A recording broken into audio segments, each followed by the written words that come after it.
अस्सलामुअलैकुम नाजरीन। नाजरीन, मैं हूँ तीक रहमान और आप देख रहे हैं मेरा डिजिटल चैनल। नाजरीन, खतूत पे खतूत, इतने खत, और ये खत लिखते रहेंगे, कोई जवाब नहीं आएगा। पता चला है कि इमरान खान साहब ने अभी तक 2 से 3 खत आर्मी चीफ को लिख दिए, शिकायतें लगाई हैं, पता नहीं क्या कुछ कहा है। अपनी शिकायतें, मुझे रोटी ठीक नहीं देते, अपनी शिकायतें, मुझे एक्सरसाइज नहीं करने देते, अपनी शिकायतें। और फिर वो कहते हैं जी अवाम में और फौज में जो खलीज है, वो अगर फौज मेरे साथ आ जाएगी तो खलीज ख़त्म हो जाएगी। ये इस तरह का काम मैं पहले भी कह चुका हूँ खान साहब पे। आर्टिकल 6 ये केस बनता है। ये फौज को, आर्मी को मलाइन कर रहे हैं, आर्मी को ये सियासत में इन्वॉल्व कर रहे हैं। उन्होंने कहा है कि हमारा सियासत से कोई तल्लक नहीं, हम न्यूट्रल है, कह दिया हुआ है ना। फिर ये दोबारा से बार बार आर्मी चीफ को खत लिखते हैं। एक खत लिखा, जवाब नहीं आया, फिर दूसरा लिख दिया, फिर तीसरा लिख दिया।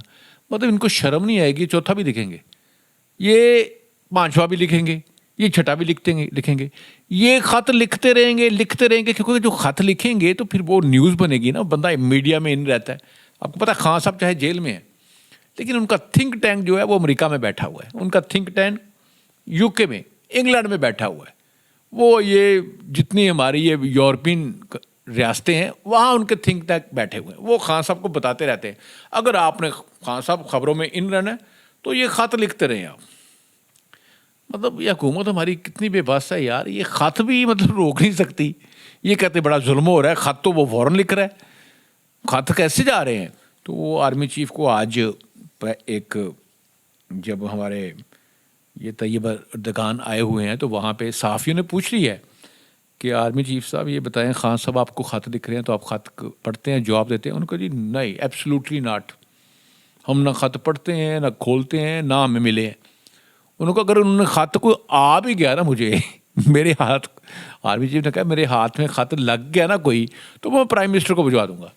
मतलब उन्होंने इमरान खान साहब को और उनके चेले जितने भी हैं, उनके जो लौंडे लपाड़े जितने भी हैं, जो ये जनीद खान जैसे नए नए आए हैं, फिर सलमान अकरम राजा जैसे लोग जो हैं, जितने वकील भी बड़े अच्छे अच्छे लोग भी हैं, बीच में बड़े लफंडर भी हैं, अलीमीन गंडापुर जैसे लफंडर लोग भी हैं ना। लफंडर भी तो होते हैं ना भाई, शरीफों को बचाने के लिए लफंडर बीच में पार्टी में होते हैं।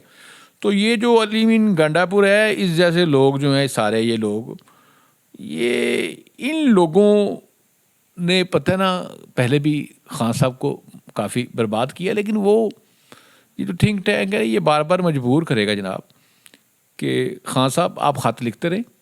और ये इन सब लौंडे लपाड़ों को जो है, वो आर्मी चीफ ने आज जो ये मीडिया वालों को बताया है कि मैं, अगर मुझे ख़त आया ना, अगर ख़त मुझे मिला जो इमरान खान लिखेगा, तो वो मैं प्राइम मिनिस्टर को भिजवाऊँगा। तो ये उनको बता दिया कि आपने बात प्राइम मिनिस्टर से करनी है। अगर कोई रिलीफ लेना है आपने, कोई अपना कोई वहाँ पे रिलीफ क्या होता है, देसी मुर्गी, फिर उसके बाद ये मटन कढ़ाई, काजू बादाम, एक्सरसाइज, जिम, फिर क्या उसको कहते हैं, चुकंदर का जूस, फिर कोकोनट का पानी, बस चीज़ें ऐसी ऐसी खाते हैं जनाब। ये जो, मैं बस एक बात पे बड़ा मुतासर हूँ यार, ये जितनी चीज़ें खाते हैं ना, ये जो 76-77 साल के लोग हैं ना, ये वैसे इनको यही खानी चाहिए ताकि वो फिट रहें। तो खान साहब की सेहत का तो मैं मुतरफ हूँ, सेहत बड़ी उन्होंने ठीक रखी, बस सेहत ही रखी हुई है और किसी के साथ नहीं रखी।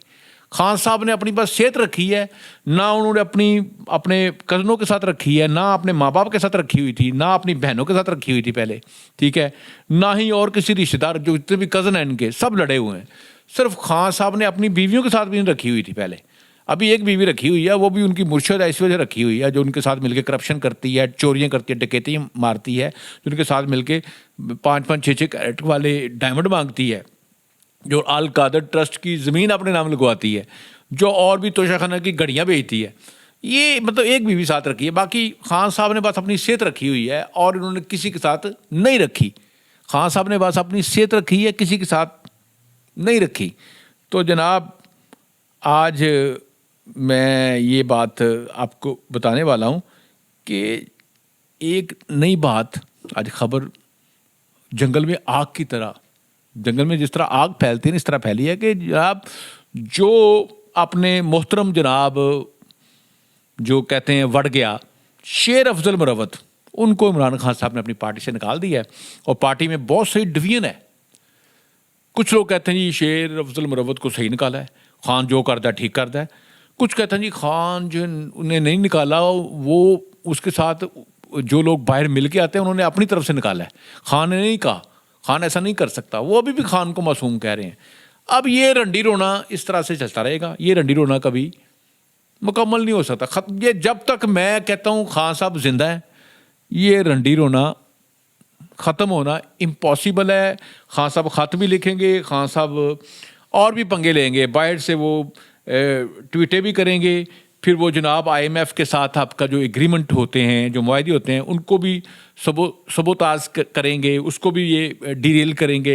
जाके पाकिस्तान की इकॉनमी ख़राब हो, क्योंकि पाकिस्तान की इकॉनमी ठीक हो रही है, सारा कुछ तो ठीक हो रहा है, तो खान साहब को मुरोड़ उठ रहे हैं। तो जनाब अब जो परेशानी की बात ये है कि जनाब जो जज तरस रहे थे इस्लामाबाद हाई कोर्ट के, मतलब वो तरसे हुए थे कि कब खान साहब की पिटीशन आए तो हम कड़क करके उनको ज़मानत दें। जो जिनके पास कैसा भी कोई केस जाए PTI का, वो उनको ज़मानत देते थे। और जनाब वो जो अपने गुल हसन औरंगज़ेब साहब जो उमर अयूब के काफ़ी करीबी अजीज़ हैं, कुछ लोग कहते हैं कज़न है, तो जनाब उनको भी खुडे लाइन अब लगा दिया गया है और वहाँ पे जज और नए आ गए हैं सारे। तो खान साहब को जो इस्लामाबाद हाई कोर्ट से जो उम्मीदें थी ना, वो चकनाचूर हो गई हैं। अब मुझे नहीं लगता कि खान साहब की इस्लामाबाद हाई कोर्ट में ज़मानत हो। अगर इस्लामाबाद हाई कोर्ट में नहीं होगी तो ये फिर सुप्रीम कोर्ट जाएंगे।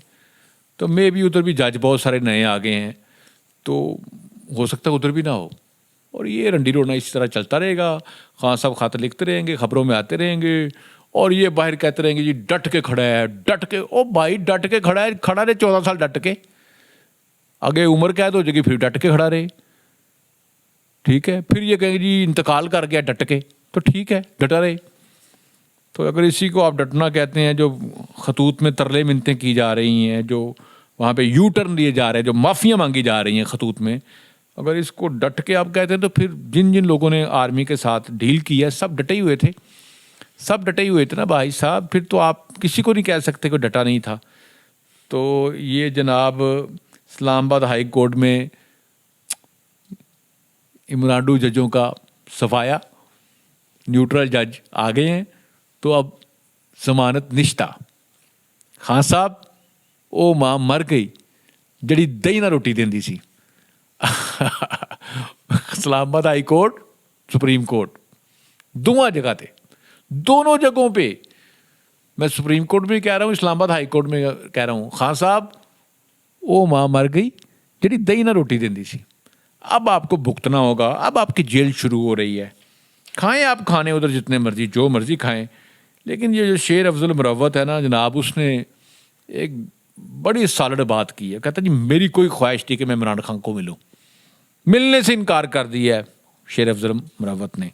और ये बात जो है बाकी जो PTI की अपोजिशन पार्टीज़ हैं उनको बड़ी अच्छी लगी है, यार बड़ा अच्छा आदमी है शेर अफजल मुरव्वत। और अब हमने देखना ये है कि जो शेर अफजल मुरव्वत है, जिनका वड़ गया मशहूर हुआ था, ये अब किस पार्टी में जाएंगे?